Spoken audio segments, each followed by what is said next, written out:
Hey y'all, welcome back to Made It Out and happy Pride. Today's episode is with comedian Margaret Cho, and we talk about being a new gay, being new to the scene, especially in a time like this, how to kind of enter into the scene with confidence, where to go, who to see, what to do. We talk a little bit about how to know whether you're bisexual or gay and identity. We talk about how the queer community has evolved over time and how we really need to show up for our queer family and our queer community.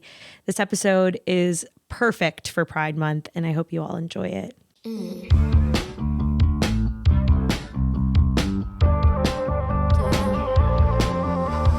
I'm very excited about you being here. Thank you for coming here, and Lucia for being here. Lucia's a good girl.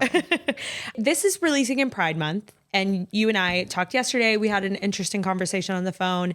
I kind of want to just dig in there. Mm-hmm. We talked about what it's like to kind of be a new gay and breaking into the scene, I guess. Mm-hmm. So what are your thoughts on this? Well, it's really such a great thing. And you've got to be really excited for yourself for coming out. What a great thing. What a celebration.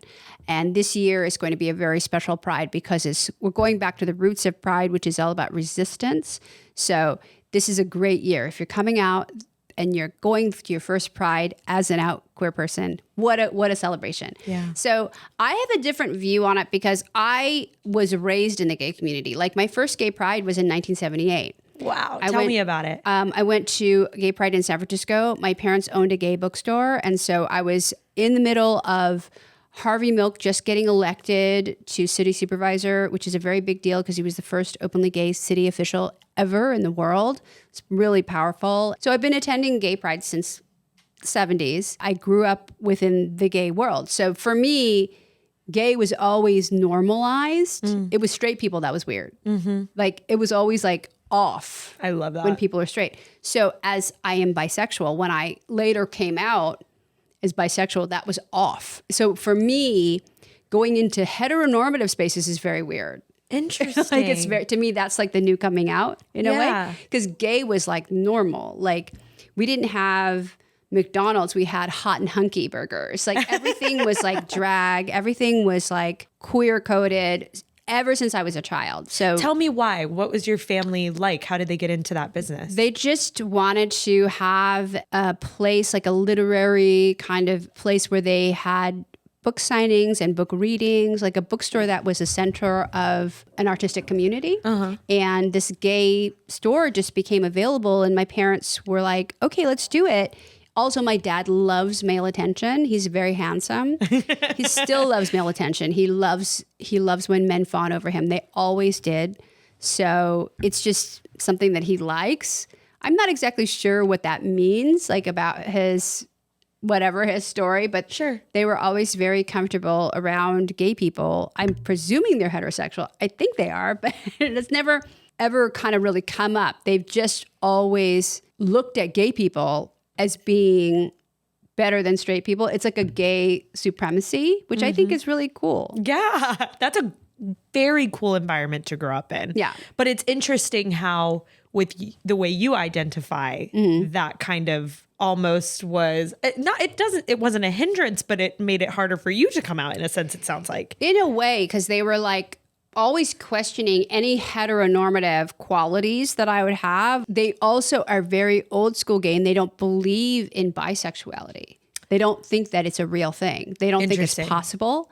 They think that bisexuals are kidding themselves either one way or the other. They think that bisexuals are somehow living a lie, which I think a lot of the old guard gay community feel that as well. Interesting. Because a lot of times bisexuality is used as a kind of excuse. Like people sort of say they're bisexual in order to soften the blow of their gayness. You know, like a lot of like when people would come out a long time ago, they would just say, I'm bisexual. Right. You know, when in truth, they're just fully gay. Right. But they don't want to admit it. Like people like said that just to assuage others, to give them some sort of hope that maybe one day I'll be heterosexual. So I think that idea still lingers in the minds of a lot of kind of old guard, old fashioned queer thinking, but it's not really the case. I mean, nowadays it's very different. Well, that's interesting because it kind of explains some of the biphobia that comes from the lesbian community or that still lingers in the community. Yeah. And I didn't realize that that might be where that comes from. Yeah, there's a lot of biphobia, I think, in the gay community in general, because we're protective of our ranks. Yeah. You know, we want to maintain our spaces and we want to feel safe within ourselves. At the same time, we have to acknowledge the reality of there's a fluidity to sexuality. There's a fluidity to gender as well. So, and I'm often attracted to people who are non-binary, who are trans, who are all sorts of different kinds of genders, gender identities. So I wouldn't even necessarily call them biologically female or male, you know. Right. I wouldn't say that I could say what their gender is like, or a gender that I would attract my interest. I think bisexuality for me is also a missed opportunity term because it refers to gender or sexuality as only being a binary as two. So I think there's much more than that. Did it make it harder for you to come into your identity or figure out what that looked like? Yeah, because every time I would sort of be with a different person, I would think, well, this is what I am now. Right. This is what I am now. But when I always like kind of default to lesbian because that's what I first was. You know, my first major relationship was a woman, but she was a lot older than me. It trips me out now. She was like my age. I'm 56. Okay. And I was like 17. Wow. Like, it's so crazy. I'm like, oh my God, like I would never be involved with a teenager. Like, I'm like, that to me is so crazy. Right. But back then it was totally like, this is great. Right. You know, and I loved her and I learned a lot from her. And it's just such a weird thing. Like she knew my mom. My mom had no problem with it. Wow. They would like have tea when I was like gone doing comedy because I was like a comedian like really early on in life. So it's very strange to me. Like I look back on that like, oh wow, that's so weird. But when you're a lesbian, there is less of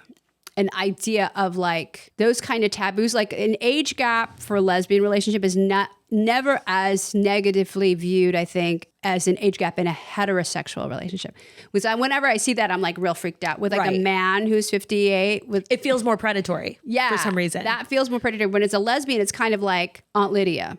It does feel more like maternal or There's something. something hot about it that like I do love an older woman I mean, but I don't also, as an older woman, I don't have that attraction to younger women. I feel like really more protective of younger women than anything. It doesn't turn me on sexually. Right. So then does it make you question or not question, but just be like, I wonder what her mind frame was? Yeah. I mean, I guess I was so wanting to be older.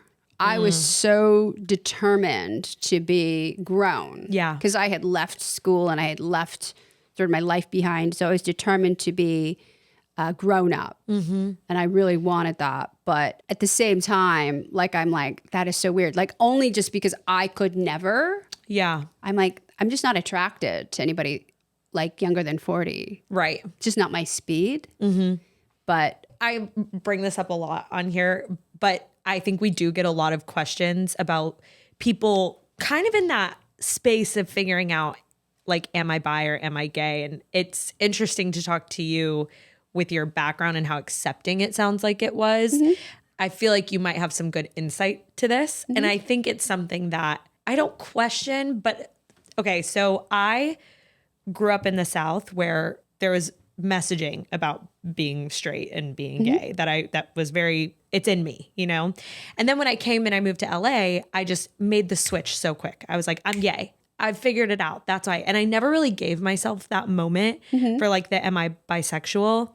So sometimes I will bring myself back to that conversation and be like, well, could I ever see myself with a man if I wasn't in, you know, my relationship? And I have a lot of like sexual trauma and things like that kind of muddy those waters. So I'm kind of curious to hear from you how you feel really secure in that title or that identity.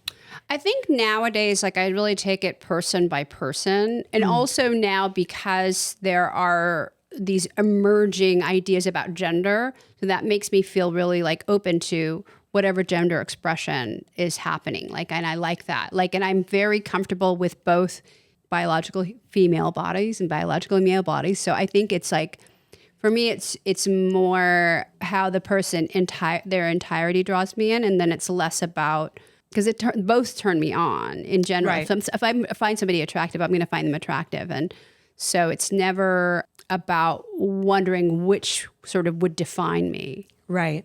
Which I think can be a hard thing, like as we're talking about kind of breaking into these queer spaces and being new to this scene, especially like we said, when you are coming out a little bit older, or, you know, it can be really intimidating because I feel like you walk into a room and everybody's like, well, what are you? Yeah. And how long have you been that? Yeah. What I love queer. I like the phrasing of queer, and feeling queer is a really great way to talk about it, because it's not of this sort of norm that we're used to. Right. And it's a word that allows us to continually explore. Oh, I like that. It's evolving. Yeah, I like that. Which is good. So what is and we get this question a lot, like people ask, how do I meet people? How do I find friends? How do I get into the lesbian scene? And like, what is your experience with that? And what is your advice to that? I think like just go do gay shit. Yes. Go do as much gay shit as you can. Go do like, if you like drawing, there's like a great figure drawing class at Heavy Manners Library. Like there's like different like spaces, there's places that you go to like the plant store.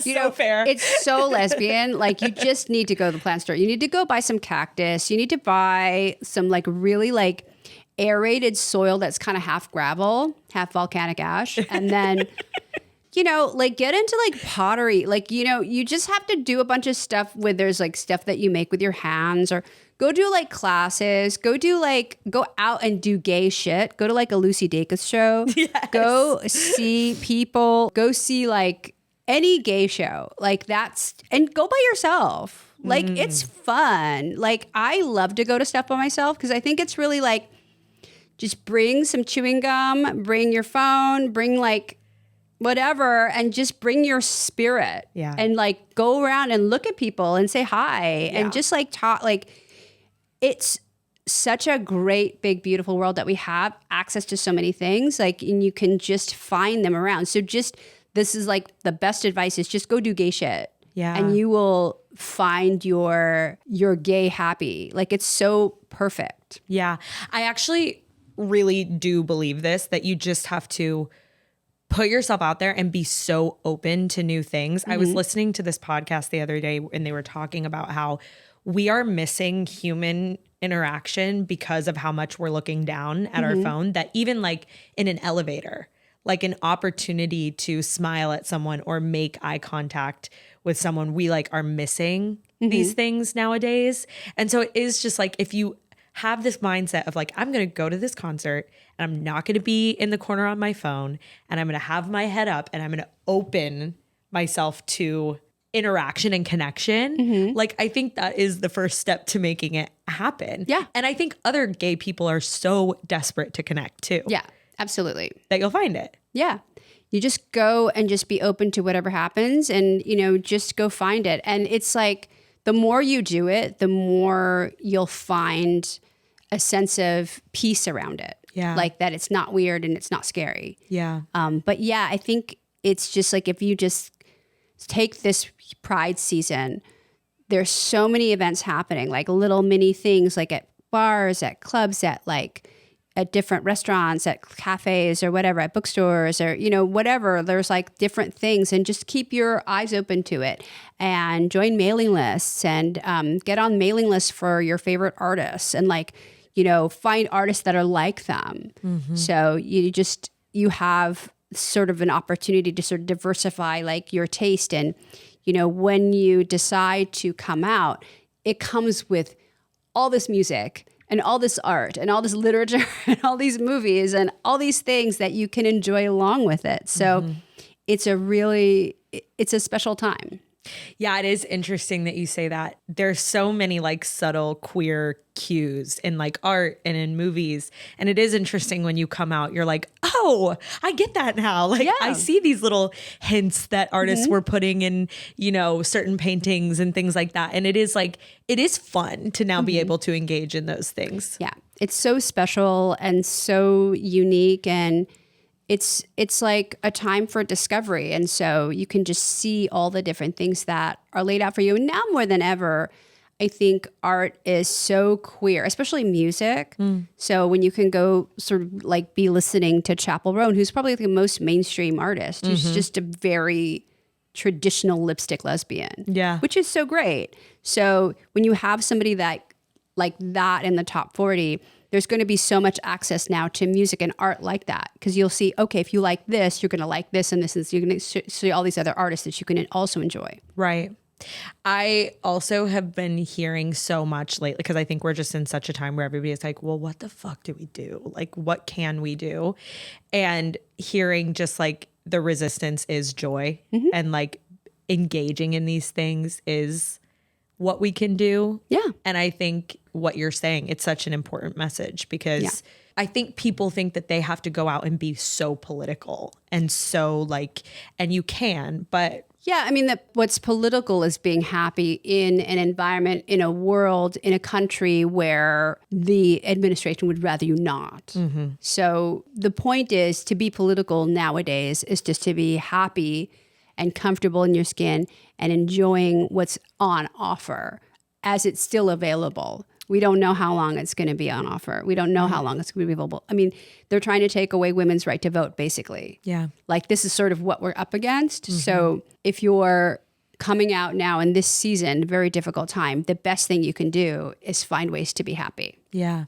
I'm curious just your thoughts, since you have been in queer spaces for so long and have probably seen we've been through so many administrations and just kind of like the ups and downs, what your thoughts are. I think what's important to remember is we've been through way worse. And it's people really forget, because it's hard to think about the time that's not on the internet, that's not recorded in the same way. History is sort of like blind to a lot of things. But so in the 80s and the 90s, all of the 80s were so homophobic, and so much anti-gay rhetoric was everywhere. And we also had a plague, which was AIDS, which was killing us by the millions. Yeah. So the hopelessness that we were under as a community, that we weren't even going to survive, not only the plague, but this onslaught of homophobia that was blaming the plague on us. Right.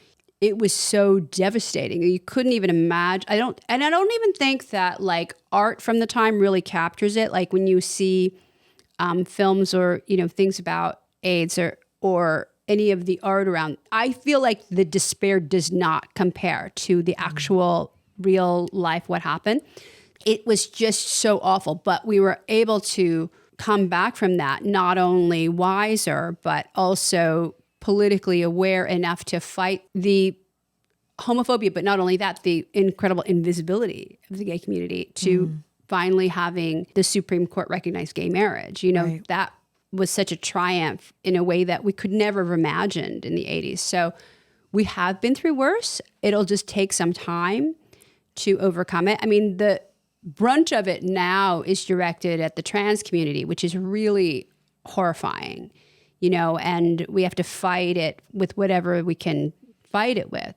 But it's a space we've been in before, which I'm confident will beat, but it's going to take a lot of time. It's going to take all of us together. This is kind of reminiscent of a conversation I had recently with Leah Delaria, where I think there's a bit of a disconnect between like your generation and my generation, because I don't think we realize how close we are to a time where things were so horrific and different.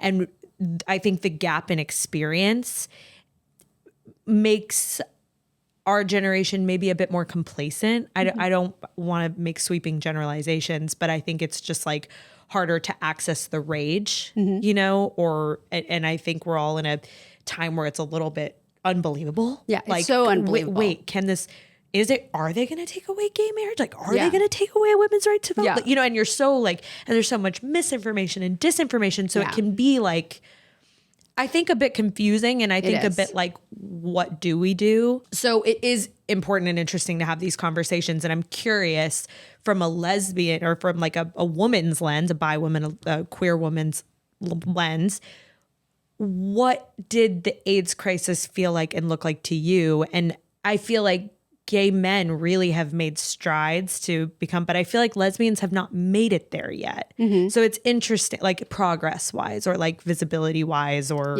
acceptance wise. So I'm just interested in your thoughts on that. Well, what the AIDS crisis did for gay men and lesbians was they were brought together because lesbians had to prop up the gay community. They realized that our brothers are dying and we have to take care of them. And so I think before AIDS, the lesbians were here and the gay men were here. They were not really like connected as much, but now they're way more together, I think, because of AIDS. AIDS brought us together politically and socially and made us understand that we had to form these alliances in order to survive. Right. I do think just in general, societally, whereas like lesbians have still more marginalization than gay men just because of just the binary of sexism that exists. But we're getting there, you know, but we have much more unity. I think that was the most important thing about AIDS was that it brought us together. It brought down barriers between us, which was really, really important. Yeah, that's an interesting perspective. And I'm mirroring it to like what we should be doing for the trans community now. Yeah. And it bringing us all together. And it's just support. It's also acknowledging that it's real, the threat is real, and it's coming from all angles. Not only are gender affirming care being taken, but they're, you know, being pulled out of the military, whether it's blocked or not. It's like it's constant. You know, the bathroom laws, which are just insane, or like the UK not recognizing trans women as women. Like that's just a very sickening thing as well. Like, why do you even need to make that distinction? Right. Like, it's just basically telling this community you don't exist, which is, it's not right. And it's certainly absurd, but why do they need to say that? Like, why? Yeah. It's really insane. So I think it's just what we can do is constantly call out the hypocrisy of it, the horror of it, the why. There's no point to it either. Yeah. Other than cruelty, other than a distraction from what the real problem is. You're trying to take women's rights away. Right. Which is what it is. So now in the UK, if a male officer believes you're a trans woman, they can strip search you. Outside of that, you can say any woman is a trans woman. There's no bearing on, it's just, all it is giving male officers rights to female bodies that they did not have before. Right. These TERFs like J.K. Rowling, they're so deluded, thinking that this is a victory for womanhood. No, it's not. Right. We're all being harmed. We're being raped. This is like you're legislating rape for women because you think for no reason, it's so dumb. Right. Also, like that the quality of a woman should be somehow assessed. Like that is just horrifying. I think that like feminism has gone so off when it goes to TERF territory. Like that to me makes me so mad because you're trying to protect women. You're not. Yeah, I don't really understand how it gets there. It's so weird. It doesn't make any sense. But it's policing the idea of femininity. Like we have to be a certain, and it's no better than like a beauty contest. So when a woman has like masculine features, then there's like a weird idea of like, oh, well, they must be trans and therefore unsafe, which is like, what does that even mean? You know? Right. It's policing the idea that a woman can only be a woman in a certain way. Right. Just tying it back, it is like the way we can support each other is supporting trans owned businesses and speaking up on social and even like supporting each other in the queer community. It's like such a, you know, I look at like the Black community and Black women specifically, and they show up for each other and they vote and they're always there. And it's like, I think we can take cues from these communities, and sometimes I don't feel like we all are. And so it's like, how do you say that without being like on a high horse and being, you know, But it's like, guys, we need to do this. We need to come together and be here for each other now. And what did that look like in the AIDS crisis? Like, how did they rally and get people to understand that? Well, it is like a constant understanding that we don't do this, we'll die. And that, again, like, I think we have to also put that messaging here. It's like, if we don't do this, we will die. You know, if we don't stand up to this, we will die. And whatever form that resistance takes. And part of that is actually just being happy and being super excited to be queer in this time. Yeah. You know, and demonstrating that by going and participating, whether that's in Pride or, you know, whatever kind of protest you want to do or whatever kind of messaging that you want to put out there on your social media. It doesn't really matter, but just doing what feels right to you. There is an interesting thing where we started as a lesbian podcast. We opened to have more bisexual women, then just like more queer women. And now we've started to have some trans guests on, trans women, and we had a trans man on. And the feedback you receive is not nice feedback, you know, from not all of it, but you do. And also it's reflected in the numbers. And it's like frustrating because you want to just be like, guys, we have to tell these stories. Like, these stories matter. And especially right now, and like, please still engage with this content. You know what I mean? Like, support all of us, your whole community. And it is just interesting, especially when you are like trying to also run a business and trying to support these communities, how not everybody's meeting you there. And it's like, how do you do both and show up for the community and still tell these stories and deal with the feedback? And it's interesting. I mean, it's something that I think we have to grow up as a queer community because we can't isolate ourselves anymore. We have to really be united and talk about all of these issues. And I think it's just more enriching. And then there's also a lot of trans women who are lesbians, right, as well. So why are we excluding more of our ranks? Right. Why are we excluding more people that we need? We always need more. And so we need more voices and we need more diversity within our ranks. I always want to lean into trans voices because you're getting somebody who's experienced both sides of the way that the world can treat them. Yeah. And so I feel like they're just more information for me to understand the world better. Like, I can learn more from somebody who's lived two different lives, in a sense, like before and after. Totally. Although I do feel like a lot of trans people feel like they've always been they've been the gender that they decided that they were, but still, like, you know, they've experienced it in different ways. Right. So I'm curious to learn, and I'm hungry for their stories. I'm hungry for more unity. Sometimes when you're an oppressed minority, you get very convinced that you can't possibly oppress another. You know, like there's an idea like, well, if you're gay, you can't possibly be racist. You know, like there's that thing, well, I'm this, so I can't possibly be that. Right. But that's not true. We have these biases that we have to confront constantly within ourselves. And so if you find there is pushback, you sort of have to look and say, well, that's that person dealing with their own sense of bias when there is like a feeling of like when you're in these like lesbian only spaces and there's like kind of that woman pride, and there is like a lesbian privilege that exists when they're in this space, so they almost want to protect that idea. But it's too limiting. We need more voices and more in our ranks. Yeah, that is interesting. And it makes me even think like how I can act that way sometimes, because that does feel like, but that's my safe space. You know what I mean? Like around lesbian women. And that's because that's how I identify and that's how my partner identifies. And we have a lot of people around us, but I can see how that we don't try to be that way, but it could come off as that way. So it is like this awareness that it takes, I guess, to just like all the time be like, okay, am I being as inclusive as possible? And am I saying something that could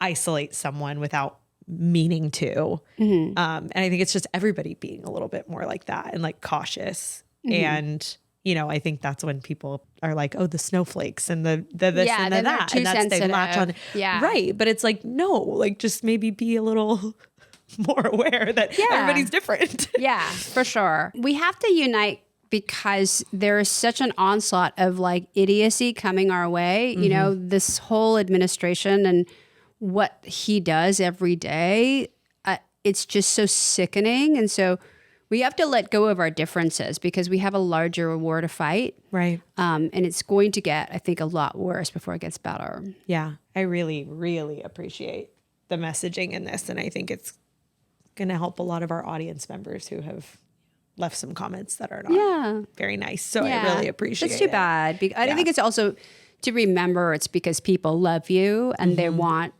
you for themselves. Right. Only. Right. You know, and that there is a compliment in that. You know, there is a feeling of like they want this for themselves, you know, and that's like a special thing too. Yeah. So they get protective Yeah. of it. And that's fine. But what makes hearing alternative perspectives unsafe? It shouldn't. Yeah. I mean, it would be a different thing if you had like some incel on. Right. You know, Right. It's like, Yes. you know, I mean, it's like you're not having somebody that's not these. We're just bringing in other members of our family. Yes. That's Yes. it. This is all still family. So like, why are you stressed? Like, it's still family. Yeah. It's interesting to me that you were talking about how you grew up where the norm was queer and your parents or you and everybody kind of had this like hetero, like, and I kind of feel that separation now in my life, especially in the political climate that we're in. It's like really hard for me to even connect with friends that I had that were straight, like before I came out, because I came out a little bit later in life. And so I feel like I am in this like this extreme bubble of just queerness. Yeah. And so I'm just curious to hear your thoughts on like how you interact with straight people and if you feel that at all ever. Well, I try to like always have a ride home really fast. If I like, I always try to like make sure that I have an exit strategy like really quick because they like to stay out late and they're like partying and it's weird. It's weird. They're just weird. I really very much, if I'm in like heteronormative spaces, which I am a lot for like work and like these like clubs or whatever, I'm kind of just in and out. Like I don't sit around and hang out like as much as I do with like gay spaces. yeah. You know? So to me, it's not, I don't have as much of a comfort level with like straightness anyway. I feel that way too. And sometimes I just wonder, like, am I weird for that? No. There's nothing to be had around straight people. It's not even fun. It's like weird. They max out at like 30 and then there's no reason to just visit them again. I really appreciate this. You know, like it's kind of like, oh, it's weird. Yes. They just get weird. It's unevolved, I think. They stop growing after like a certain time and then you're just like, oh, I don't really need, but sometimes you want to go back and like have like a burger. Yeah. And, you know, whatever. Your burger friends. Yeah. Like have, you know, a really fast casual meal Yes. and then like leave it alone. You know, there's no reason to just like linger. I have this metaphor that I use a lot. It's bathtub, hot tub, pool with friends. It's like you have your bathtub super close, hot tub kind of like super 10 close people, and then pool like party friends. Yeah. And maybe the straights are like outdoor shower friends or something. Yeah. Like, on, real off. fast. Yeah, just like one and really, done. like really quick. Well, like it's just kind of, or like public pool. Yeah. Like Hurricane Harbor. We're at like the water park. Water park. It's, you know, it's like you're just sort of walking by them, but it's not necessarily a world that I hang out in that much. Yeah. Yeah. It is just so different. And it's hard when you try to explain to a friend who is like straight and that like, oh, it's just like a different conversation that we're having. Like it's just such a different lens that it's hard to like really pair the experience and ever meet eye to eye. Right. So it's just this interesting observation that I've had since coming out. And so I'm always just so interested to talk to other people and see like, do you feel this way too? Yeah, there's no need for straight people really. I mean, but you know, we you know, they're around. It's all right. I'm fine with them. Yeah. Okay. Yeah. Cheers to that. Yeah. I have one more question for you that I ask everyone, and it's, what are you working on in therapy? I think right now I'm working on a couple things, but like also like I have such a low sex drive that I'm like I think it's also more hormonal. So I'm on gender affirming care now. I'm on a couple of different kinds of estrogen and progesterone and testosterone and all this stuff. So I'm trying to find the balance. Yeah. But it's so weird to not have any sex drive and to sort of wonder what that is. I was always so sexually different my whole life, and to have that motivation totally drop out. is very strange. How long has that been? About 3 years. Oh, wow. So I have got the balance of hormones right, but it's just such a weird thing to kind of operate in. So yeah, sex is weird. So I'm like trying to work that out. Like if I'm not having sex, like who am I even? Interesting. You know, so even like with yourself? Yeah, even with myself. Wow. Super weird. Is that like a combination of like your talk therapist plus like a doctor? Yeah. And then it's, okay. Yeah. Got it. It's, you know, working with different kinds of like talk therapy, but also working with the gynecologist and hormone specialist. So it's a couple of different things, but I'm also not stressed about figuring out what the solution is. Like, maybe that's okay. I appreciate you for sharing that, because I think it's something that we don't as women like talk to each other about enough. Like sometimes I have all these close friends and like we're not really talking about our sex lives much, but it's like we should be, and we should be normalizing that. And because I think it can be so isolating and like full of shame, where it's like if you just have a conversation like with a friend and be like, hey, I'm experiencing this, are you? I think it just helps you feel so much less alone. Yeah. And so I think that is going to help a lot of people who maybe are feeling that too. Yeah. It's aging, and it's like what aging does to the body, but also what it does to your mind. Because then you're like, what was I even thinking about? Like all this, who could bring me out of this? I don't think there's a person that can bring you out of it. I think it's just something that you have to sort of deal with on your own physically. But yeah, it's super weird. It's like a constant, I feel like even like it's kind of similar in a relationship when you go through just like periods where it's like we're focused on other things, and it's just like an acceptance or something. Well, yeah, it's like lesbian bed death, but you're the only one in the bed. So like what happened? That's interesting. Like I'm like, it is basically what I'm going through is lesbian bed death, but I'm the only one. Right. It's really weird. Huh. Okay, well. Because like, you know, over time, like it's just, I had like been such a sexual pioneer for so many years. And then now it's like the thought of it is so odd to try to be sexual, but I want to still be in relationship with people. Do you think your relationship to sex has changed, or your relationship to your body? Both. Okay. Yeah. The pussy's dry is what I'm trying to say. All this to say she's dry. Yeah. And kind of very... You know what? Like it's like lockjaw, like that. It's like that TikTok trend, lockjaw. Like it's very lockjaw. It's so rictus. Like it's so like it's weird because it loses elasticity, and then like your labia starts to recede. Like so, my joke about it is that my labia is receding like that Homer Simpson backing into the bush. It is like my bush is growing around the labia is like so. Your pussy goes, oh my god, and it goes in. It's so weird. Well, I know. I'm so glad I have somebody to call now. Yeah. When I start to experience it goes in, things. and then it's dry, and then it starts to seal. No. Yes. No. Yes. Seal. Yeah. Okay, we got to figure this out. I'm gonna check in with you on this. Yeah, I mean it's all right. I like pry it open every now and then just to try to get it like moving, but it's so weird. It's like don't move it, you lose it. So Yeah, you gotta just you make have sure to keep sometimes. on trying to. So I got this thing that was advertised by Halle Berry, which is like a red light that you put in your pussy. Like it's like a laser that you put in there. I can't even get it in. Wow. Like it's like so like not having it. lockjaw. So I can't get it in. I'm sure it works. We need to call Halle Berry. She said it brought her pussy back in 2 weeks. Okay, well, But how much I should can't she even, get paid to say that? Yeah, Because I can't even get mine in. I don't know how to get it in, and I don't think it works if you just shine the light on it like a flashlight. You have to put it all the way in and turn the light on. So we'll see. yeah, But it's a work in progress. Halle, let us know. You know. We play a game.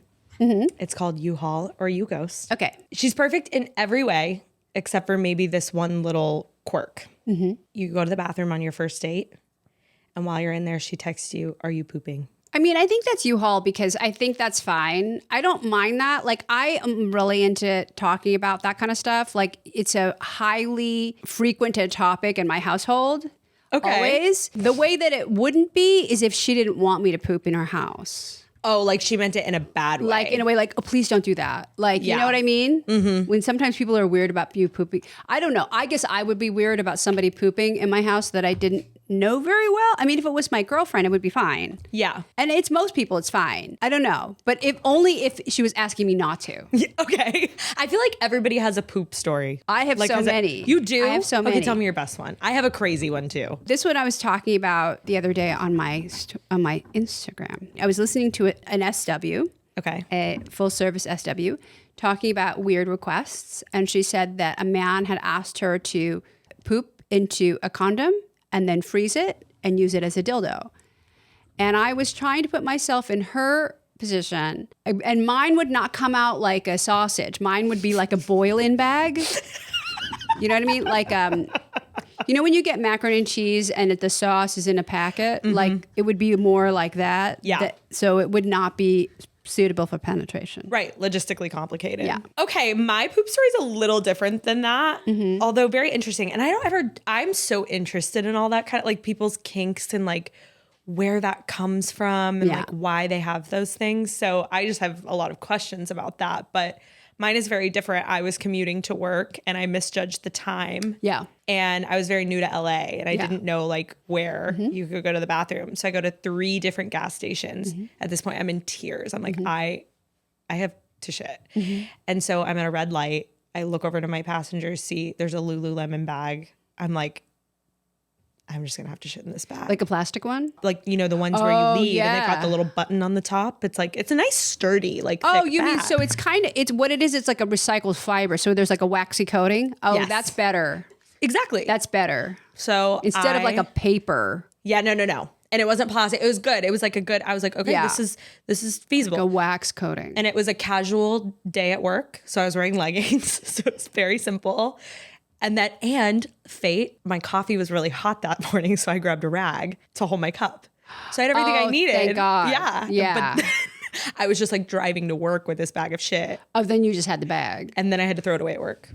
Where did you throw it away? In the parking lot at work. Well, I mean, at least you had a lot of privilege there. You had a lot of so right. points of privilege. You had a wax coated bag. You had a rag or a towel or something. I find this when I shit outside of my natural habitat, which means like my house or a toilet, I find it really spreads around. It gets everywhere. Like it gets all over the place. Because you said it was like not solid. Yeah. Also, because if you're like shitting in your car, you're in a different position than you're normally shitting. Yeah, you're so because right. we're so used to shitting in a way that's like no waste is going to touch any. Like it's okay for it to touch your asshole, but it does not going to touch any your butt or like your pants or like your hands or anything like it. We have shitting down as a society. Yeah. Where we're like far away from this, but when we disrupt that and you're in your car and you have to shit in a wax coated Lululemon bag, it gets around. Yeah. Did it get in your car? Thank God it was so solid that day. Oh God, I had no problem. Oh, that's good. Another point of privilege. Another point of privilege where you had it all together in pieces 100%. As opposed to a liquid. 100%. Because when I shit in my car, I would say I do it less now because I stopped drinking coffee. The coffee was the problem. The coffee is like when you don't time it right. You're fucked. If you have like an hour plus commute and you drink coffee right before, just forget it. Yeah. Forget it. My problem that day was I was running late. Wow. And I had my commute timed so well where I could drink my coffee on my way and shit when I get to work. Yeah. But that day I was running 15 minutes late and then my commute turned into 45-minute commute. And then that's where I really got fucked. Yeah. See, she sees me. I've said like, I know that there's a community of people out there who have done this. And totally. We're speaking our truth. Absolutely. I mean, that's like when you can't like get off the freeway or whatever and use the bathroom anywhere. That's like a really horrible situation. When you get up and try to go in someplace to use the bathroom and they won't let you or it's locked and you can't. And I'm like, I know that there's a bathroom. What is wrong? Have some humanity. There's no humanity for people that need to go. And the thing is that when you see the bathroom, you think that you're safe. Yes. So that your asshole starts to like go, oh, thank God. Like, and it starts to open. I mean, I've had so many situations where I was falsely lured by a bathroom sign and then it was taken away and then my asshole to clamp shut. Yes. And sometimes it doesn't. I feel so seen. Yeah. I really, really do. It's so hard. And I feel like a lot of people are going to be seen by this conversation. It's a really intense thing. Like, but you know what's also bad is when you can't shit. Like, I've only ever had that happen a couple of times, and it's even worse. I would rather have IBS and be shitting and spraying everywhere than not be able to shit. Yeah. Like I had severe, to the point where I would have to like dig in my hole, like dig it out in the shower and then like release little gray balls of it on my shower drain. Like I had such bad backup and there would just be none and I would have to dig it out. Have you gotten it figured out? Yeah. Okay, good. It was a very different, I was in bad health, but I was not shitting. Yeah. Like it was, nothing was coming out. And that's dangerous. Oh my God, I'm so glad you got that figured out. Wow, thank you for that conversation. I feel so much better. Okay, what about if she drags her feet when she walks? What a weird, like, that's hard on your Birkenstocks. If we're talking about, which I guess we're talking about what kind of shoes you're going to be wearing. If it's Birkenstocks, that cork is not going to be stand up. That cork is not. If she wears like Doc Martens, maybe not so bad. Maybe it's fine. It sounds very emo to do that. It's kind of like emo girl, like kind of dark wave goth girl vibes. So I don't mind it. Yeah, I guess it would depend on the footwear. It depends on, you know what I don't like? Girl who walks too fast. Oh. I hate that. When a girl walks ahead of me. Oh. I hate that. When she's just like. Yeah. You know what I mean? They just don't want to be with you. It's almost like a power thing or something. Yeah. They're like, come on. I agree with that. That's fucked up. Yeah. When they walk too fast. Yeah, I agree. The dragging the feet thing bothers me, but it was built into me. My dad used to I still do it. But when other people do it, it bothers me, but I do it. So I'm a little bit hypocritical in that way, but I wouldn't you ghost. I like a drag. It depends on sort of like the reasoning between dragging your feet, because sometimes if you're dragging your feet, you're just like, I'm having a good time. Yeah, you know, I'm in my space. Yeah. And I'm taking in what's going on. And I'm not in a hurry. Yeah, I like that. My dad was wrong. She never carries a bag, but is always asking you to hold all her things. Yeah, that's classic. Like, you know, the lesbians who only have a baseball cap and they put all their keys and the bomb, and it's just like, it's just a mess. It's like such an annoying like lesbian clutch, that baseball cap.